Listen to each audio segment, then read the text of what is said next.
ma fiancée a crié, aujourd'hui, j'expose ton infidélité devant tout le monde. Tu vas voir, mais ce qui s'est révélé ensuite a détruit son propre mensonge. 3 semaines avant le mariage, un samedi matin, j'ai reçu un message de ma fiancée, Claire, aujourd'hui, à mon enterrement de vie de jeune fille, je vais dire à tout le monde que tu m'as trompé. Tous sauront quel genre d'homme tu es. Moi, je n'ai jamais trompé personne. Je suis resté figé, le téléphone à la main.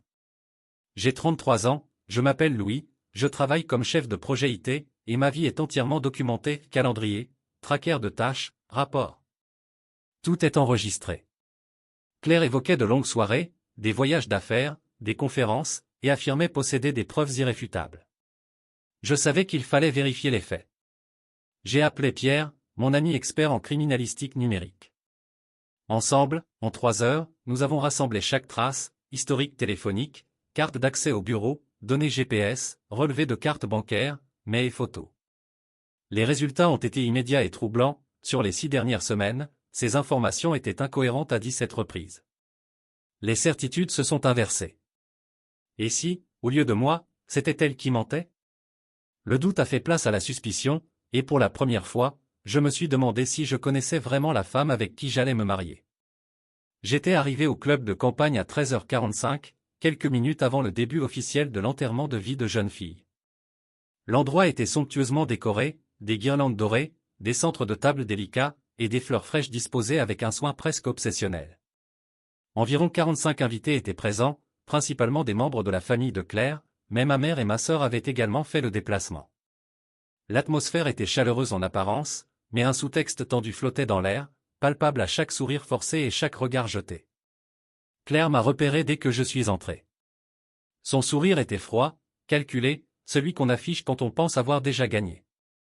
Elle avait ce micro à la main, prête à captiver l'attention de tous. Avant même que je puisse dire un mot, elle a commencé à énumérer les soi-disant preuves de mon infidélité, date, message, lieu, tout présenté comme irréfutable. Les invités ont réagi avec des « oh » et des murmures d'incrédulité. La tension dans la salle est montée instantanément. J'ai pris une profonde inspiration, et calmement, j'ai demandé que le téléviseur du club soit connecté à mon USB. L'écran s'est allumé, et j'ai projeté chaque donnée que Pierre et moi avions collectée, l'historique GPS de mes trajets, des photos de mes journées au bureau, les cartes d'accès enregistrant mes entrées, et mon calendrier professionnel complet. Chaque slide était factuel, froidement documenté. Au fil des images, la confiance de Claire s'est effondrée. J'ai pointé les incohérences, 11 occasions où elle prétendait être chez des amis ou en shopping, mais où les données montraient qu'elle était en réalité dans l'appartement du coach de fitness. Les murmures dans la salle se sont transformés en chuchotements choqués, puis en exclamations. Sa mère a commencé à crier, et les amis de Claire se sont précipités pour la consoler, incapables de masquer leur confusion. Le visage de Claire s'est crispé, rouge de colère et d'humiliation. Je suis resté calme, presque détaché, observant la scène avec un mélange de tristesse et de certitude. J'ai éteint l'écran et, d'une voix mesurée mais ferme, j'ai annoncé, la cérémonie est annulée. Le mariage n'aura pas lieu. Le silence est tombé quelques secondes, lourd et étouffant, avant que les murmures de consternation et les chuchotements ne reprennent. Sans un mot de plus, j'ai tourné les talons et suis parti, accompagné de ma mère et de ma sœur. Chaque pas semblait peser une tonne, mais l'air était étrangement libérateur. Pour la première fois depuis des semaines, je sentais un sentiment clair, contrôle et dignité revenaient enfin dans ma vie. En quittant le club, j'ai aperçu Claire, les yeux brillants de rage et de désarroi, entourée de sa famille et de ses amis. Personne n'osait intervenir, chacun réalisant peu à peu la vérité que je venais de révéler, tout était documenté, vérifiable, irréfutable. Dans cette salle richement décorée, pleine de regards et de jugements, la façade de Claire s'était fissurée. Et pour moi, c'était la confirmation qu'un mensonge, même soigneusement construit, ne tient jamais face aux faits. Après l'enterrement de vie de jeune fille, mon téléphone n'arrêtait pas de vibrer. 28 appels manqués, dizaines de messages, certains calmes mais la majorité hystérique ou accusateur. La famille de Claire alternait menaces et excuses, comme si chaque émotion devait être exprimée par texto avant que l'autre ne puisse répondre. Son père est même venu frapper à ma porte, suivi de son frère, exigeant des explications. J'ai ouvert la porte calmement, pris une profonde inspiration et raconté la vérité. Claire avait menti, essayé de me discréditer publiquement et manipuler les gens autour d'elle. Leurs visages sont passés de la colère à la stupeur, puis à la compréhension. C'était un coup planifié, une mise en scène élaborée. Ils sont partis, silencieux, réalisant la mécanique derrière ces accusations. J'ai ensuite pris des mesures pratiques. J'ai changé les serrures de mon appartement, $200, une dépense minime comparée à la tranquillité d'esprit que cela m'apportait. Puis j'ai commencé à annuler les services liés au mariage. Le club a remboursé partiellement $2500, le photographe $1000, le traiteur $2200. Le total des pertes était conséquent, mais encore largement inférieur au coût émotionnel et financier d'un divorce. Tout était documenté, tout était légal. Claire a tenté de me joindre depuis différents numéros. Chaque appel a été bloqué immédiatement. Sa meilleure amie est même venue à mon bureau, prétendant vouloir discuter calmement, mais la sécurité l'a escortée poliment mais fermement hors de l'immeuble. Sur les réseaux sociaux, la tempête a éclaté. Des publications dramatiques, des photos accompagnées de légendes poignantes, des appels à la solidarité contre l'injustice. Mais pour ceux qui avaient accès aux faits, la vérité apparaissait claire. Mon responsable, après avoir vu les preuves et compris la situation, m'a apporté son soutien total. Il a été impressionné par ma rigueur, par la manière dont j'avais documenté tout ce qui s'était passé, et par mon sang-froid face à l'attaque publique. Dans ce chaos numérique, au milieu des accusations et des rumeurs, une chose était certaine, j'avais la maîtrise de mes actes et de mes décisions. Je n'étais pas victime d'une trahison aveugle, mais d'une machination que j'avais anticipée grâce à la vigilance et à la documentation. Chaque message, chaque appel, chaque publication sociale virale était désormais sous contrôle. Je prenais des captures d'écran, sauvegardais les contenus, conservais chaque détail, conscient que cette archive deviendrait mon bouclier. Et au milieu de la tempête, je ressentais une étrange sérénité. La colère de Claire et de ses proches ne pouvait plus m'atteindre. Chaque preuve, chaque donnée, chaque fait racontait ma vérité mieux que n'importe quel argument émotionnel. Et pour la première fois depuis des semaines, je savais que la fin de cette relation ne signifiait pas ma défaite, mais ma protection et ma dignité retrouvées. La deuxième semaine a marqué le début d'une véritable guerre juridique. Claire a déposé une plainte de $20 000, prétendant un préjudice moral et une violation de sa vie privée. Les accusations semblaient dramatiques, mais chaque mot était soigneusement calculé pour me discréditer. Je suis immédiatement allé consulter mon avocat, un spécialiste reconnu en droit civil et en litige complexe. Je lui ai présenté tous les documents, captures d'écran, relevés GPS, historique téléphonique, calendrier, photos, et preuves de son mensonge et de son harcèlement. Après avoir analysé le dossier, mon avocat a levé un sourcil, un mélange d'amusement et de sérieux dans le regard. « Louis, ce procès est totalement infondé.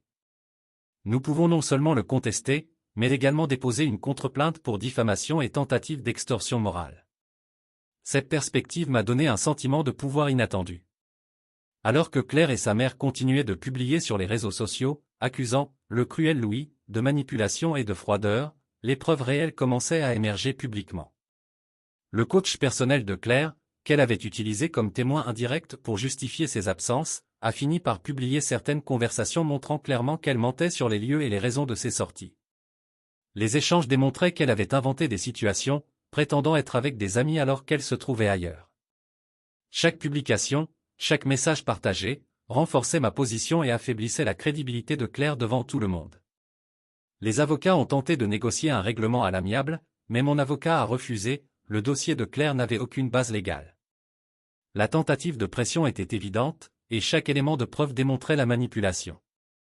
Malgré cela, Claire a persisté dans ses démarches, envoyant un courrier manuscrit accompagné d'un chèque pour relation de $15 000, documentant tout ce qu'elle prétendait avoir dépensé pour les cadeaux et la planification du mariage. Fidèle à ma méthode, j'ai soigneusement archivé le courrier et le chèque, consignant chaque détail pour le tribunal. La bataille devenait un affrontement d'archives contre accusations. Chaque preuve que je détenais n'était pas seulement factuelle, elle racontait une histoire complète, la chronologie exacte, les contradictions, la mise en scène publique, et la tentative de manipulation des émotions de tous ceux qui nous entouraient. Et au milieu de cette guerre juridique, je restais imperturbable, laissant les faits parler d'eux-mêmes. Chaque document, chaque capture, chaque photo ajoutait une couche supplémentaire de protection, transformant ce qui aurait pu être une humiliation totale en une démonstration méthodique de vérité et de contrôle. Alors que Claire voyait sa tentative d'extorsion morale se transformer en piège juridique contre elle-même, sa frustration et sa rage devenaient palpables. Mais pour moi, Tout était clair, la loi, les faits et la documentation étaient mes alliés. Ce conflit, qui avait commencé comme une accusation hâtive et publique, s'était transformé en triomphe méthodique de la transparence et de la justice personnelle. Je savais qu'aucune émotion, aucun cri sur les réseaux sociaux, ne pourrait supplanter la puissance des preuves. Une semaine plus tard, Claire a finalement retiré sa plainte.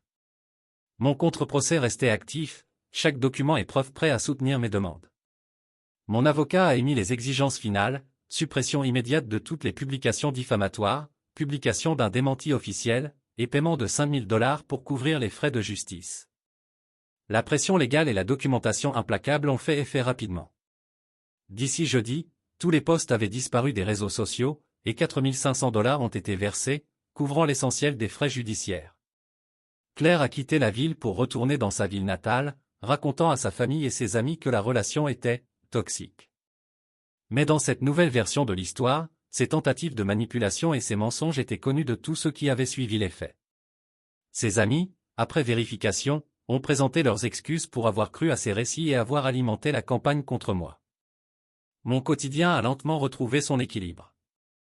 Le travail n'était plus perturbé par les appels et les accusations, et ma vie personnelle a repris un rythme normal. J'ai commencé une thérapie, un processus nécessaire pour reconstruire ma confiance envers les autres et, surtout, envers moi-même. Chaque séance m'a permis de remettre en perspective la confiance, les limites personnelles et le respect mutuel dans les relations. J'ai vendu l'alliance de fiançailles, un symbole désormais de manipulation et de faux espoirs, et j'ai investi cet argent dans une nouvelle voiture, marquant le début concret d'un nouveau chapitre. La liberté était douce et silencieuse, loin des cris, des accusations et des manipulations émotionnelles. Chaque décision était désormais mienne, chaque choix était réfléchi, basé sur la raison et non sur la peur ou la culpabilité. Pour la première fois depuis des mois, je me sentais léger, maître de ma vie et de mes finances, mais surtout, maître de mes émotions. Les mois de documentation, de patience et de contrôle méthodique avaient porté leurs fruits. La vérité, soigneusement collectée et présentée, avait prévalu sur les mensonges et les manipulations. Je pouvais enfin avancer, avec sérénité et confiance, sachant que je n'étais plus prisonnier de la tromperie de quelqu'un d'autre. Dans cette victoire silencieuse, il y avait une leçon claire, la prudence, la documentation et la maîtrise de soi sont des armes plus puissantes que la colère ou la vengeance. Et alors que je démarrais ma nouvelle voiture sur la route du retour, je ressentais la satisfaction tranquille d'un homme qui, par ses propres moyens, avait restauré sa dignité et son ordre intérieur. La vie reprenait son cours, et cette fois, c'était à moi de décider du rythme et de la direction. Les semaines qui ont suivi m'ont permis de réfléchir à tout ce que j'avais traversé. La confrontation publique, bien que douloureuse, s'était révélée justifiée. Claire avait elle-même choisi de me mettre dans cette situation, de tenter de me humilier devant tous ceux qui nous entouraient. Comprendre cela a été libérateur. Je me suis concentré sur la protection de ma réputation et sur la reconstruction de ma confiance en moi. J'ai appris à reconnaître ma valeur, à ne plus laisser les manipulations d'autrui dicter mes émotions ou mes décisions. Ma sœur m'a fait remarquer que j'étais plus serein, que la tension constante qui pesait sur moi depuis des mois avait enfin disparu. J'ai repris mes hobbies, planifié des voyages, savouré chaque instant de liberté sans drame ni obligation imposée par une cérémonie que je n'avais jamais souhaitée. J'ai compris une leçon essentielle, faire confiance n'est jamais une erreur, mais le choix de trahir appartient uniquement à l'autre. Ma victoire la plus précieuse ne résidait pas dans l'argent récupéré ni dans les excuses obtenues, mais dans la conscience claire de mes actes. J'avais conservé mon intégrité. J'avais laissé Claire jouer le rôle de « méchante » dans sa propre histoire, tandis que moi, je marchais librement, maître de mes émotions et de mon futur. Chaque matin, en regardant la ville derrière mon appartement, je sentais cette paix nouvelle, la dignité restaurée, la liberté retrouvée, et la certitude que, quoi qu'il arrive, je ne laisserai plus jamais quelqu'un utiliser le mensonge pour contrôler ma vie. La vie continuait, tranquille, ordonnée et juste, et pour la première fois depuis longtemps, c'était moi qui écrivais les règles de mon histoire.